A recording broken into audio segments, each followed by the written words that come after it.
Hey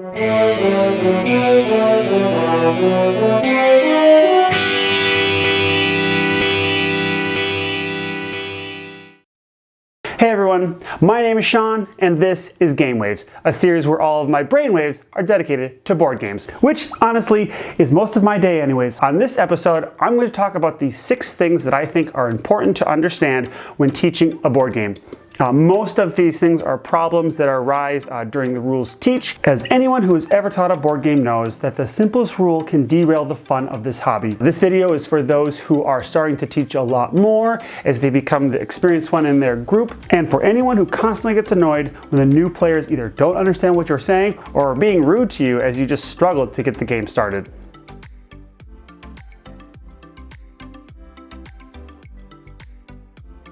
Alright, so this issue is pitted directly against video games.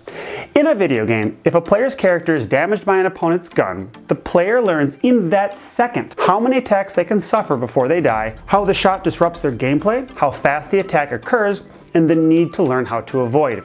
In a board game, you never learn anything that fast. New players will hear each rule one at a time and then combine them in their head to create the strategy and goal of the game. This is not natural for everyone and often leads to the game instructor to say, "I'll just explain as we play."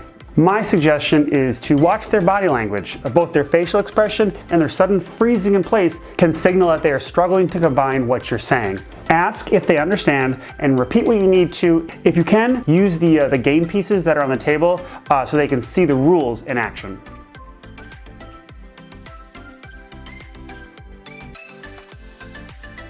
So usually when I teach a game, I begin by explaining the theme and how the goal applies to the theme, and then I dive into the details from there. An example is Raccoon Tycoon.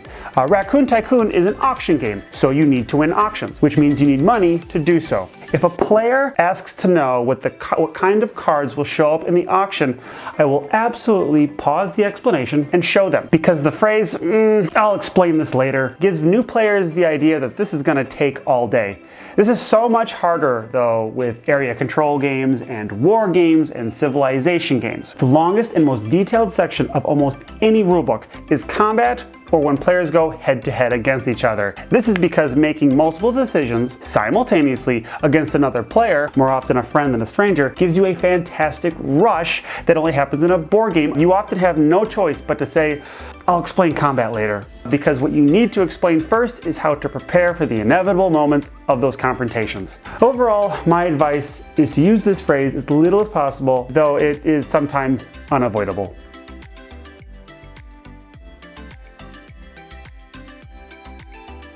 Players often ask questions that are not important, that imply that they did not understand what you just said, and are questions that were answered 5 minutes ago. None of this is bad. For a new player to ask a question, it means that they are interested and that they care. It's the same reason you don't ignore a child's ridiculous dinosaur questions. They are thinking, they are computing, and they are putting that puzzle together in their head. I would advise to not snap at the player and just answer if you can, even if it's the 10th time they've asked it.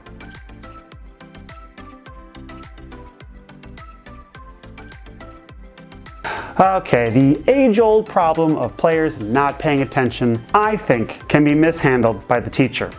I really hate it when a board game teacher tells a player who just asked a redundant question to pay attention. It is really hard to take in rules one at a time, especially when you are paying attention. Each new rule adds a thing to consider, a new option to explore, and another thing to get excited about. 9 times out of 10, a player misses a rule because they were making plans. Because they were excited to play the game, players will miss what you say because they are wanting to play the game as best as they can.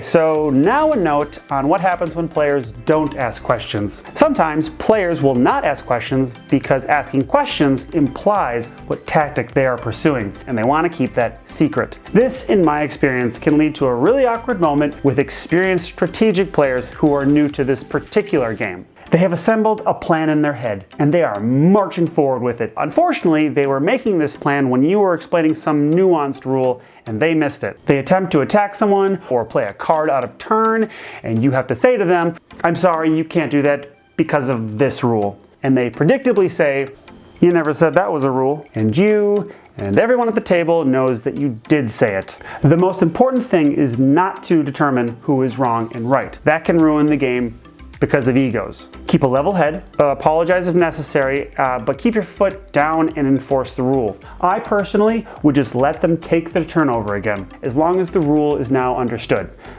This is an unfortunate moment that will be lost in time.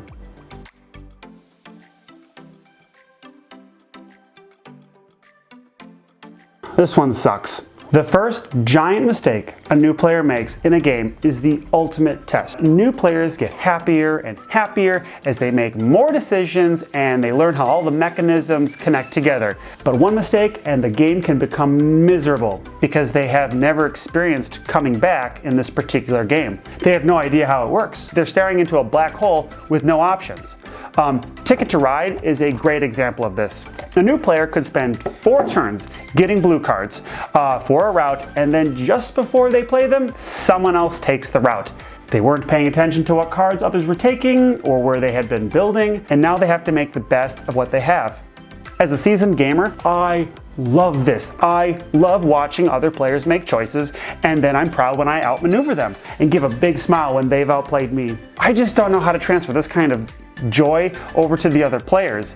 My suggestion is, if you can, give anecdotes throughout the game of your previous plays, because there is an ebb and flow in every game that is almost never addressed in the rulebook, and your past experiences can help explain it.